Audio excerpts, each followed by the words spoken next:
Savez-vous que le numéro de rue où nous habitons a une influence sur nous? Aujourd'hui, je vais vous décrire l'influence du numéro 5. Tout d'abord, qui c'est qui est concerné? Il y a 3 cas. Premier cas, vous habitez au numéro 5, ça c'est facile, bien sûr. Deuxième cas, si votre numéro de rue est constitué de plusieurs chiffres, eh bien, additionnez-les entre eux de façon à ce qu'il ne reste plus qu'un seul. Et du coup, si vous tombez sur 5, eh bien, vous êtes concerné. Exemple, vous habitez au 41, au 68, au 23, au 707.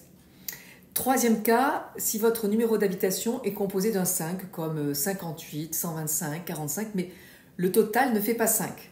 Eh bien, là aussi, vous êtes concerné, mais ce 5 aura une influence un petit peu plus réduite. Pour ceux qui vivent en appartement, il faut prendre le numéro de rue de votre immeuble vraiment en priorité. Maintenant, vous avez également une autre influence si vous avez un numéro d'appartement. Voilà.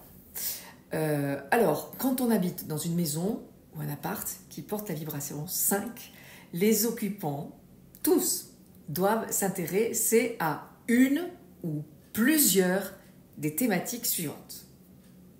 Soit avoir une activité qui demande de la mobilité physique, parce que vous avez un métier itinérant, vous voyagez, ou parce que votre travail vous demande un effort physique, ou de travailler par exemple dans l'urgence.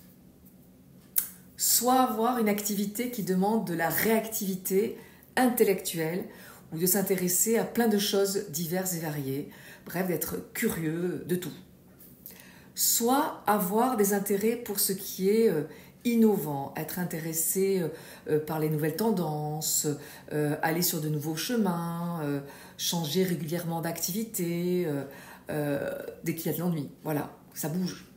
Soit enfin avoir plein d'activités différentes en même temps, aimer la polyvalence, avoir plusieurs centres d'intérêt, que ce soit en termes d'activité ou professionnel, avoir plusieurs casquettes et surtout les assumer complètement. Bref, vous l'avez compris, le 5 étant synonyme de mouvement, quand on habite dans un lieu qui a du 5, les habitants doivent bouger d'une façon ou d'une autre.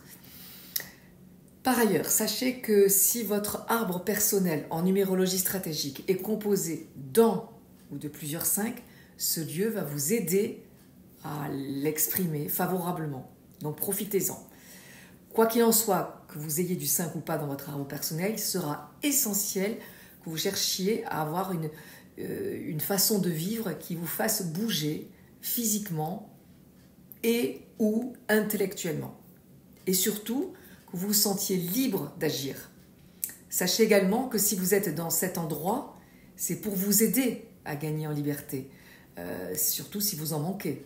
Donc regardez si vous êtes enfermé dans une routine, si vous n'osez pas changer de route parce que vous avez des peurs, dites-vous que ce lieu, il est là pour favoriser ces actions, ces changements.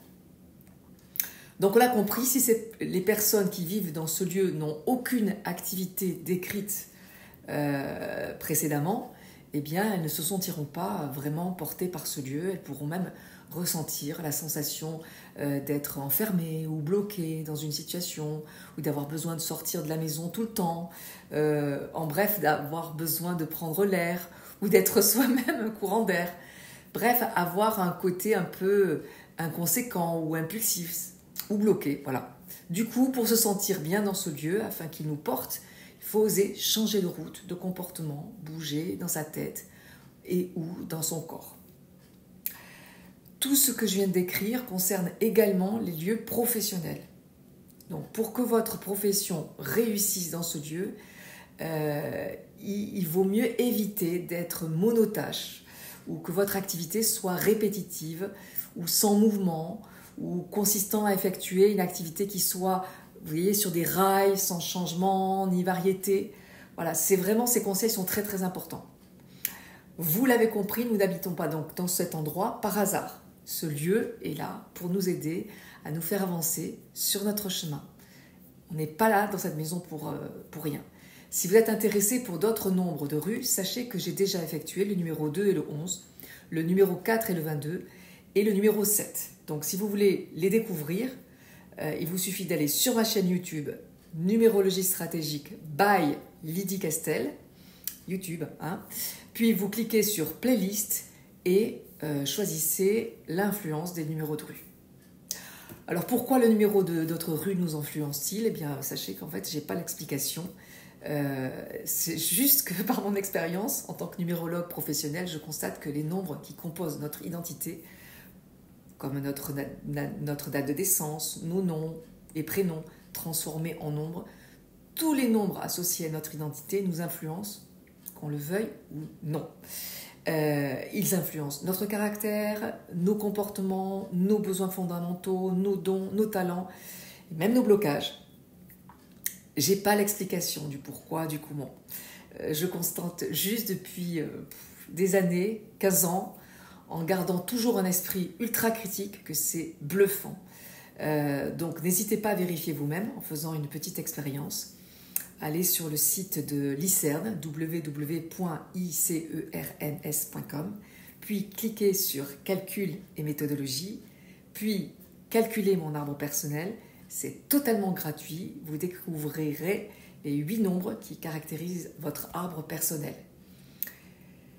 Et puis si vous voulez en savoir plus, regardez le nombre associé à votre tronc, puis allez sur ma chaîne YouTube, toujours pareil, Numérologie stratégique by Lydie Castel, cliquez sur Playlist et regardez la vidéo qui concerne votre tronc et vous verrez si cela vous parle.